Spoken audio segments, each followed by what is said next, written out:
Esta noche, queridos amigos, os voy a hablar de un periodo negro muy oscuro que inundó la geografía rusa en el siglo XVI. Os hablaré de ese periodo y del hombre que procuró ese tiempo infernal para los rusos. Esta noche nos proponemos contar la historia de Iván IV, aquel que fue considerado el terrible Iván IV, el mensajero del infierno.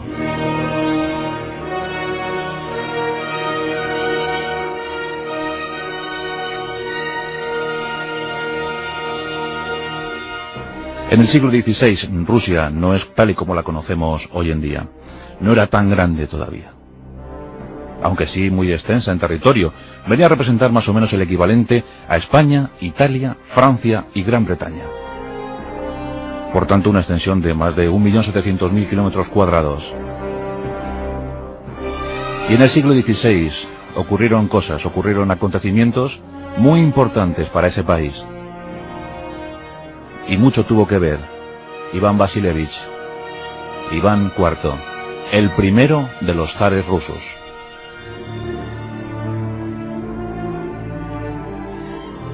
Iván IV venía de un linaje muy antiguo, nada más y nada menos que del linaje Rurik. Rurik era un vaego, un vikingo, un rus, un remero.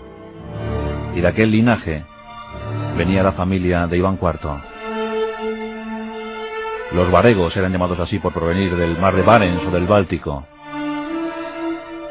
Los vikingos suecos optaron por el este, entraron en tratos con los eslavos y se asentaron en aquellos territorios que desde entonces eran considerados como rusos. De hecho, dicen que los vikingos suecos, al ser llamados Rus, dieron sentido etimológico a toda una nación, Rusia. Iván III el Grande, constructor del Kremlin, príncipe de Moscú, abuelo de Iván IV, su padre Basilio III.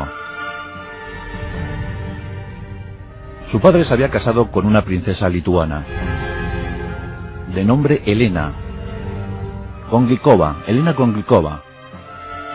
y el 25 de agosto de 1530 nacía Iván. Qué duro es el destino, ¿verdad?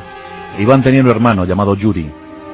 Yuri posiblemente hubiese sido el llamado a regentar los designios rusos, pero Yuri era sordomudo, y Basilio III se fijó solo en Iván. Iván era el protegido, el tutelado, el querido, el que pronto ocuparía el trono. Pero algo terrible empezó a suceder en la vida de Iván. Cuando nació, cuenta la leyenda que esa noche el cielo estaba muy extraño. Las leyendas eran negras, los augurios poco propicios. En los kanatos cercanos a Rusia se hablaba de aquel niño que había nacido con tan solo 2 dientes. 2 dientes tenía ya Iván.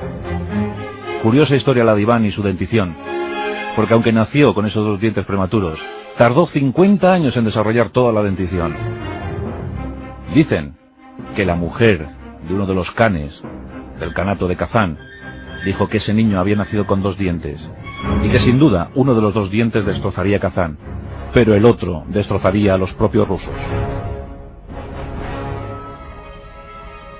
Y muy pronto comienza la historia triste de Iván IV, porque a la edad de tan solo 3 años se queda huérfano de padre. Su madre fija la atención en el niño. Hay que proteger a Iván, hay que cuidarle, hay que mimarle, hay que conseguir que llegue a la mayoría de edad y así pueda ser de nuevo príncipe de Moscú. Todos se muestran muy celosos del cuidado y de la educación de Iván. Iván va creciendo ajeno a estas ayudas. Pero la historia siguió su camino. Y los boyardos, la antigua nobleza eslava y transilvana, acechaba, estaba muy cerca, querían seguir gobernando en la sombra. No es que tuvieran poder legislativo, pero sí asesoría. Y esa asesoría se transformaba siempre en poder. Más y más poder para los boyardos, para esas 200 antiguas familias que seguían dominando Rusia. En el año 1538, Iván, con tan solo 8, vio como su madre moría, posiblemente envenenada por los boyardos. Este hecho apenó enormemente al joven infante, y desde entonces empezó a acuñar un odio tremendo hacia los boyardos. ¿Quién quedaba para ayudar a Iván? Pues quedaba Macario, el arzobispo primado de la Iglesia Ortodoxa, el metropolitano de Moscú.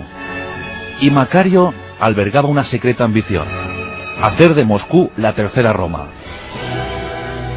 Sí, quería que Moscú fuera la tercera Roma. No en vano Constantinopla ya no contaba mucho, estaba en manos de los turcos desde 1453. Macario era un hombre extremadamente culto y empieza a inculcarle esa cultura a Iván. Hace que el niño prospere en determinadas disciplinas, que avance en ciencias, que lea, que escriba. Consigue dar una educación estupenda a Iván. Pero Iván ya comenzaba a dar apuntes de su temeridad, de su terrible rabia hacia la humanidad. Como os digo, había comenzado a generar odio hacia los boyardos, hacia la nobleza.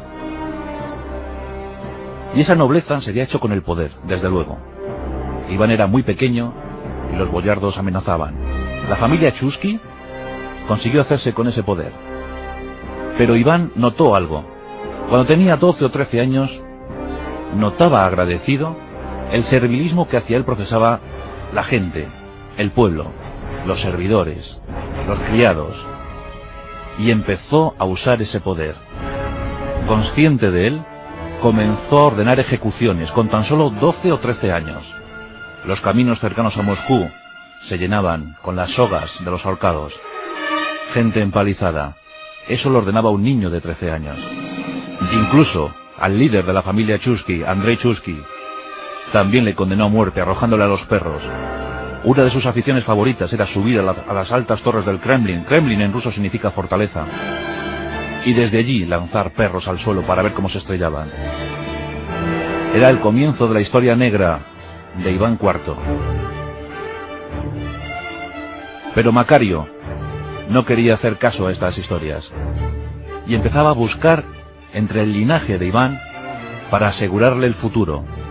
Sí, era el penúltimo de los varegos, era el penúltimo de aquellos vikingos, pero debía ser algo más.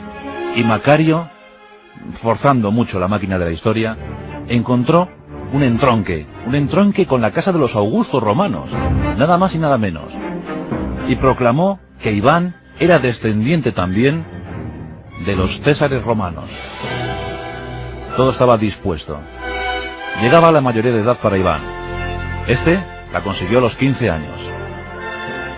Y en 1546, Iván se presenta ante la Duma y lanza 3 máximas, 3 frases. La primera: me quiero casar. La segunda: y ese matrimonio será con una rusa. Y por fin la tercera: es mi deseo proclamarme zar, César de toda la Rusia. Y así, en enero de 1547, Iván IV es coronado zar, el primero de los zares. Bien es cierto que su padre había usado ese título igual que su abuelo, pero nunca se habían coronado. El título de zar se lo daban, por ejemplo, los canes de los kanatos tártaros, aquellos que habían quedado después de la invasión de Gengis Khan. Y también, por supuesto, el título de zar lo utilizaban los emperadores bizancios, los emperadores de Bizancio. Por tanto, Iván IV está considerado como el primero de los zares. Lo siguiente que hizo en febrero fue casarse. Y aquí otra página para la historia. La elegida fue una tal Anastasia Romanov. El primer brote de la saga de los Romanov. Aquella que tuvo continuidad en 1613 con la proclamación del zar Miguel. Así que todo estaba preparado para el arranque de nuestra historia. Iván IV era zar, se había casado con Anastasia Romanov. ¿Qué ocurriría ahora? Pues lo que ocurrió es nada más y nada menos que lo que está considerado por los especialistas como el tiempo feliz de Iván. Unos años de suma felicidad, donde rebaja los impuestos, donde reparte proporcionalmente la tierra, donde consigue la amistad del pueblo, donde también ampara a las artes, es mecenas de muchos artistas, y comienza a pensar en más civilización, en ampliar la civilización. Por tanto, son tiempos felices. Pero ocurre otro hecho. En 1553 cae enfermo, dicen que gravemente enfermo. Reúne a los boyardos e intenta hacerles prometer fidelidad hacia su primogénito, hacia Dimitri. Pero los boyardos, una vez más, no quieren saber nada. se separan de aquella promesa, y eso provoca la rabia y el odio una vez más de Iván IV. Y ese odio lo deja bien guardado, porque en sucesivas etapas lo sacará en su máxima crueldad. En 1553 comienzan las conquistas de Iván IV. Los kanatos estaban demasiado próximos, el de Crimea siempre amenazante, el de Kazán muy próximo, y el de Astracán siempre al acecho. En 1553 comienza la campaña contra el Kanato de Kazán. Aquella frase de la mujer del Khan cobra vigor, cobra fuerza, cuando las tropas de Iván IV entran al asalto en el Kanato. Una auténtica guerra relámpago. En poco tiempo se hacen con el control de todo el territorio. Rusia empieza a ser más grande. Los tártaros de Crimea responden, pero Iván IV les frena. Y así comienza la invasión del segundo Kanato, el Kanato de Astracán, 1556. También consigue esa conquista, pero aquí Iván IV se da cuenta de que sus soldados merman, sus tropas merman, y decide proclamar la leva forzosa. Desde entonces Rusia tendría siempre un ejército movilizado. Corría el año de 1556. Una vez completada la conquista de Astracán, dirige sus ojos hacia la salida al mar.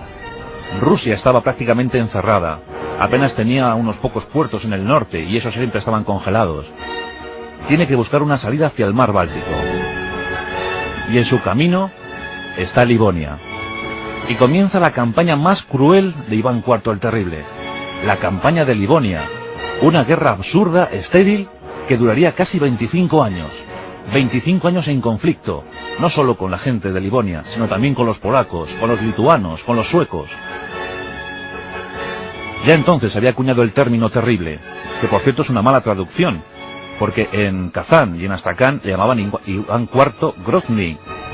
Grozny significa furioso, imponente, riguroso, pero no terrible. Aún así, la historia ha querido que ese nombre fuera el que prevaleciera. En la campaña de Livonia, las tropas de Iván IV se van sumergiendo en guerras tremendas, inacabables, agotando a todo el personal, agotando provisiones y recursos. Es casi la tumba política para Iván IV. Pero no para la guerra.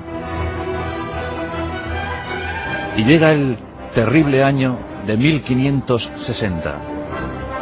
Un año penoso para Iván IV, porque en 1560, cuando este tenía 30 años, muere su gran amor, dicen que su único amor. Muere Anastasia Romanov. Tan solo tenía Iván 30 años, y este episodio es muy doloroso para él. Le sumen la postración, llega a estar abatido, completamente abatido. Dicen que Iván IV pasaba de la euforia a la depresión más absoluta. Luego explicaremos el motivo médico. 1560. Poco le quedaba, porque su hijo Dimitri también había muerto ahogado hacía pocos años. Su primogénito había muerto ahogado. Le quedaba Macario, el arzobispo primado de la Iglesia Ortodoxa, pero en 1563 también muere. Iván IV está más solo que nunca. Está terriblemente solo. Y se abandona de tal manera que entra en el mundo del vicio y la perversión, en el mundo oscuro. Comienza la época negra, la época infeliz para Iván IV. Orgías, torturas, condena a la humanidad. Cree que la humanidad es su verdadero enemigo. Son años tremendos, absolutamente negros y oscuros. Ejecuciones, muertes sumarísimas. Todos sus enemigos caen abatidos. Algunos incluso por acusaciones tan absurdas como por ejemplo la de aquel príncipe que llegó a decir que Iván IV era homosexual. A los 2 días fue ejecutado. Todos le temían. Era el ser más odiado de Rusia. Pero el pueblo todavía le guardaba cierta amistad, cierto cariño, por sus medidas iniciales. En 1564, Fesio, el nuevo cardenal, el nuevo arzobispo, se reúne con los boyardos y deciden terminar con esta situación absurda. Y combinan a Iván IV a acabar con eso. Quieren que acaben con el reinado de terror. Iván parece escuchar. Iván se acerca a la Duma y habla y dice que va a abdicar a favor de sus hijos y que lo dejará todo, que lo abandonará todo. Pero Iván era demasiado listo. Meses antes se había estado asesorando con numerosos expertos y había preparado una especie de golpe de estado a sí mismo, una especie de golpe de estado a Rusia. En diciembre de 1564 abandona el poder. Pero lo primero que hace, desde su exilio cercano en un monasterio a 100 kilómetros de Moscú, es enviar 2 cartas. Una a la Duma, acusando a los boyardos de traidores, de ladrones, de pendencieros, y que lo único que querían era sumir a Rusia en la hecatombe. La otra carta la dirige al pueblo, contando esto y algo más, enardeciéndoles, diciendo que la guerra civil está próxima. Esta carta se lee en todas las plazas públicas de Rusia. En Moscú, la gente estremecida empieza a convulsionarse. Los boyardos, temerosos de lo que podía ocurrir, una guerra civil, no era conveniente para nadie, se reúnen con Afesio y se dirigen al monasterio para pedir perdón a Iván. Este acepta complacido el perdón, lo acepta, les perdona y vuelve. Vuelve para dar una nueva vuelta de tuerca a su imperio de terror. En 1565 crea la Tsernina, la tierra, y también la Presnina. La Presnina era una especie de estado dentro del estado. A partir de entonces, el zar controlaría 1/3 de todo el territorio ruso, que en principio iban a ser solo 20 poblaciones, pero luego estaríamos hablando de 1/3 de todo el estado ruso. Una superficie parecida a la de España, era de su total dominio, de su control absoluto. Y aquí aparece la Guardia Negra de Iván IV, los opresniki, de baja extracción popular, soldados de su guardia pretoriana, aquellos que le juraron fidelidad hasta la muerte, aquellos que vestían de negro, que montaban caballos negros, auténticos precursores de las SS hitlerianas. Los opresniki tenían un símbolo, la cabeza de perro, el perro que olfateaba, que destrozaba, que mataba a los enemigos de Iván, y la escoba para barrer los restos. Durante 8 años los opresniki sembraron el terror y el pánico por todo el territorio ruso. Eran tiempos muy difíciles y crueles. Había ciudades que no compartían el espíritu de Iván. Por ejemplo, Novgorod, la ciudad mártir de Novgorod. En 1570, Iván piensa que esta ciudad se puede sublevar a su poder. Novgorod, aquella que fue fundada por Rurik, el ruso Rurik, el varego que dio sentido al linaje de Iván. Qué contrasentido, ¿verdad? Iván reúne 15.000 de sus mejores soldados y se encamina hacia Novgorod.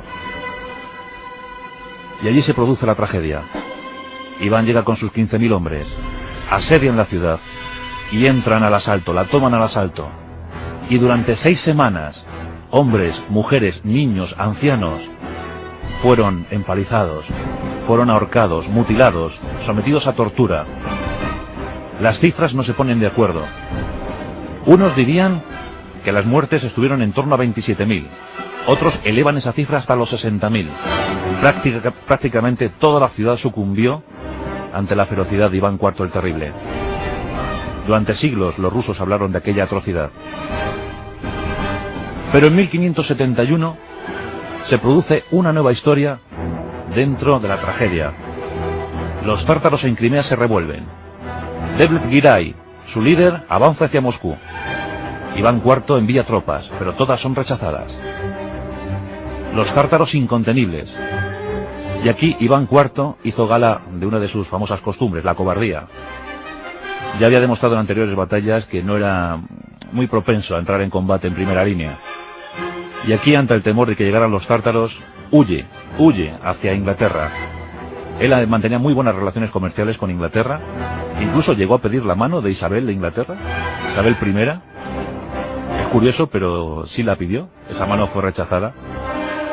Hay quien dice que si Isabel hubiese aceptado la mano de Iván IV el Terrible, no se llamaría el Terrible, sino el apesadumbrado.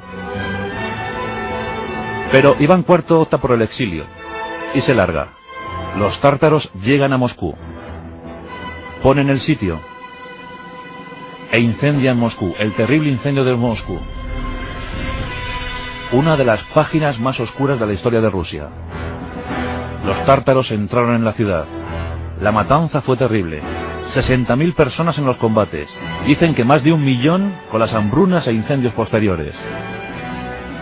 Parecía todo perdido, pero los oprosniki se reúnen con la gente de la Semnina y deciden conformar batallones, un nuevo ejército, bien unido, bien conformado, bien equipado, que pone oposición a los tártaros y los expulsa, los vence.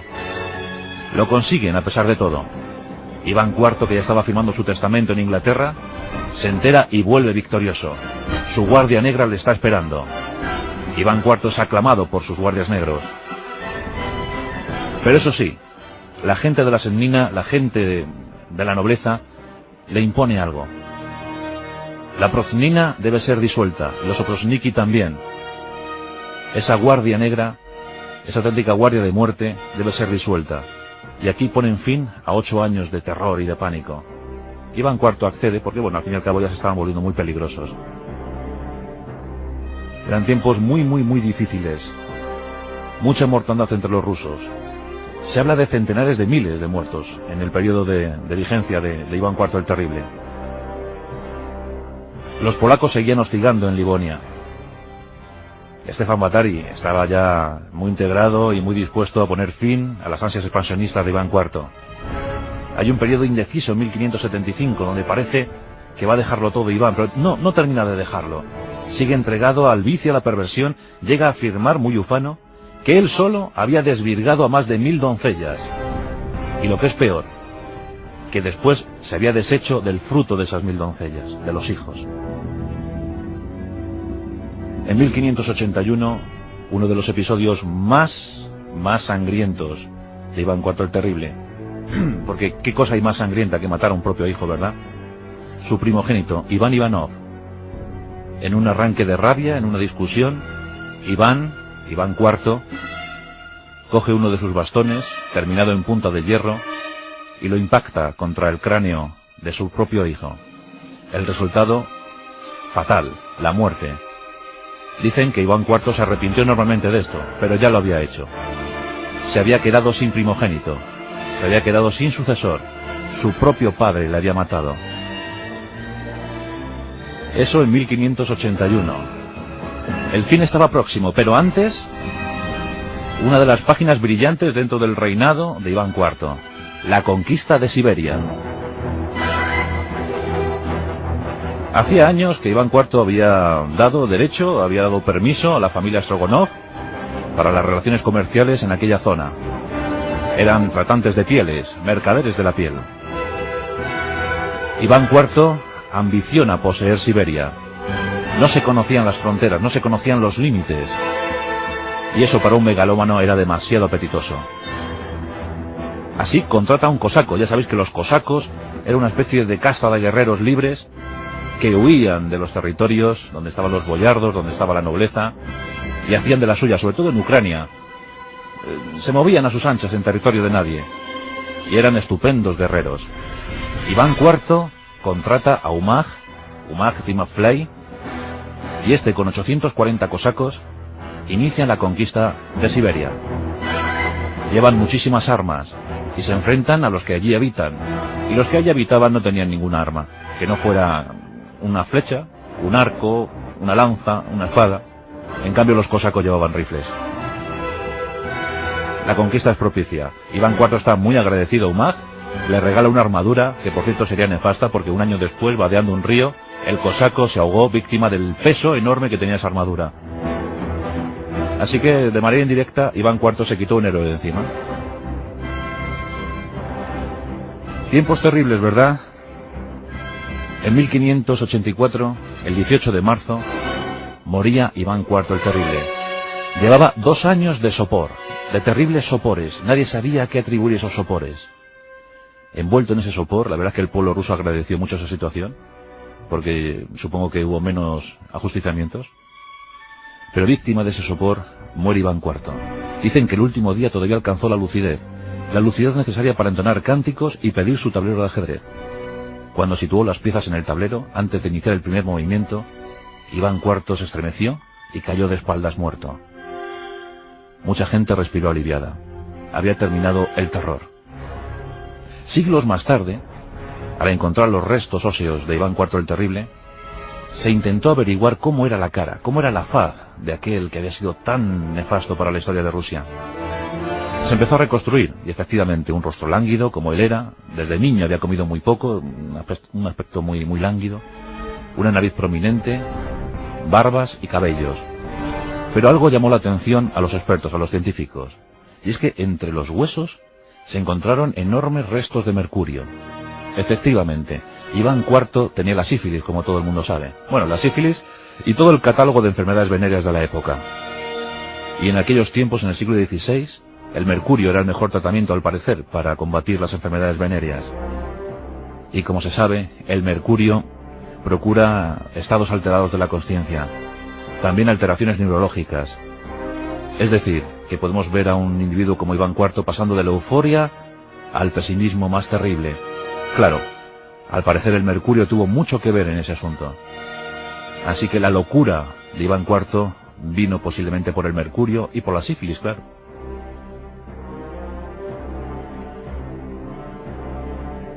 En la Europa occidental decían que el imperio del mal se había asentado en Rusia y que el mensajero, el vehículo de aquel mal, era Iván IV.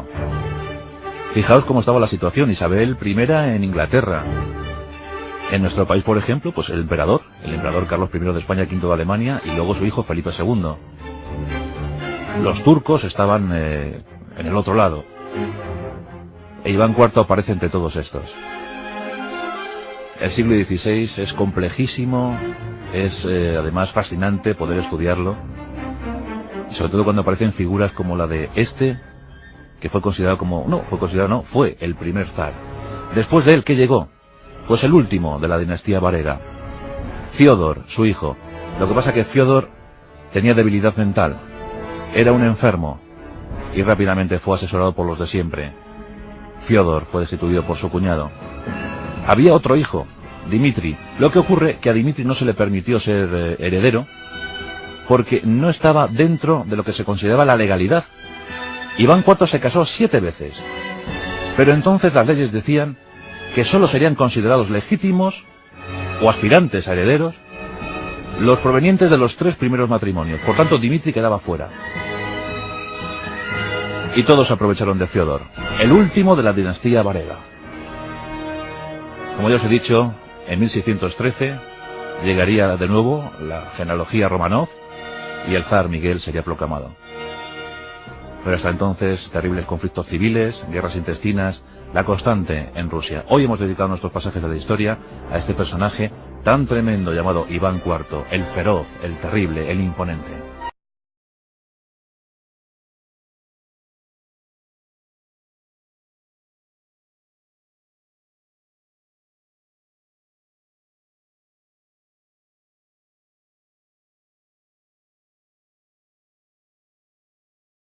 En los kanatos cercanos a Rusia se hablaba de aquel niño que había nacido con tan solo 2 dientes. 2 dientes tenía ya Iván. Curiosa historia la de Iván y su dentición, porque aunque nació con esos 2 dientes prematuros, tardó 50 años en desarrollar toda la dentición. Dicen que la mujer de uno de los canes del kanato de Kazán dijo que ese niño había nacido con 2 dientes, y que sin duda uno de los 2 dientes destrozaría Kazán, pero el otro destrozaría a los propios rusos. Y muy pronto comienza la historia triste de Iván IV, porque a la edad de tan solo 3 años se queda huérfano de padre. Su madre fija la atención en el niño. Hay que proteger a Iván, hay que cuidarle.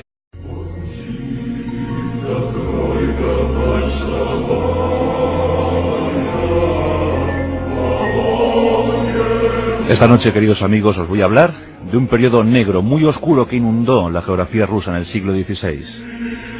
Os hablaré de ese periodo y del hombre que procuró ese tiempo infernal para los rusos.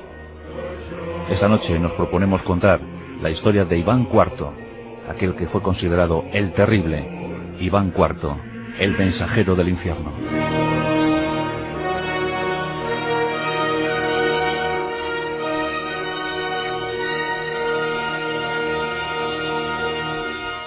En el siglo XVI, Rusia no es tal y como la conocemos hoy en día. No era tan grande un remero. Y de aquel linaje venía la familia de Iván IV. Los varegos eran llamados así por provenir del mar de Barents o del Báltico. Los vikingos suecos optaron por el este, entraron en tratos con los eslavos y se asentaron en aquellos territorios que desde entonces eran considerados como rusos. De hecho, dicen que los vikingos suecos, al ser llamados Rus, dieron sentido etimológico a toda una nación, Rusia.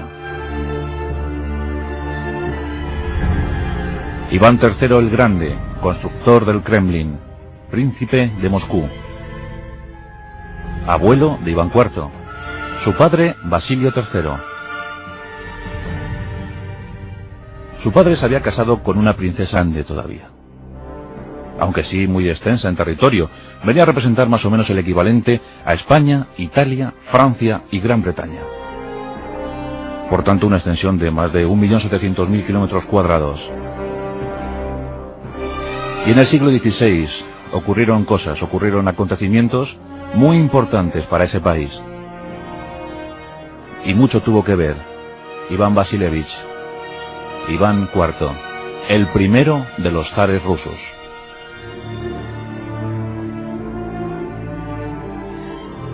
Iván IV venía de un linaje muy antiguo, nada más y nada menos que del linaje Rurik. Rurik era un vaego, un vikingo, un rus, lituana, de nombre Elena Konglikova, y el 25 de agosto de 1530 nacía Iván. Qué duro es el destino, ¿verdad? Iván tenía un hermano llamado Yuri. Yuri posiblemente hubiese sido el llamado a regentar los designios rusos, pero Yuri era sordomudo, y Basilio III se fijó solo en Iván. Iván era el protegido, el tutelado, el querido, el que pronto ocuparía el trono. Pero algo terrible empezó a suceder en la vida de Iván. Cuando nació, cuenta la leyenda que esa noche el cielo estaba muy extraño. Las leyendas eran negras, los augurios poco propicios.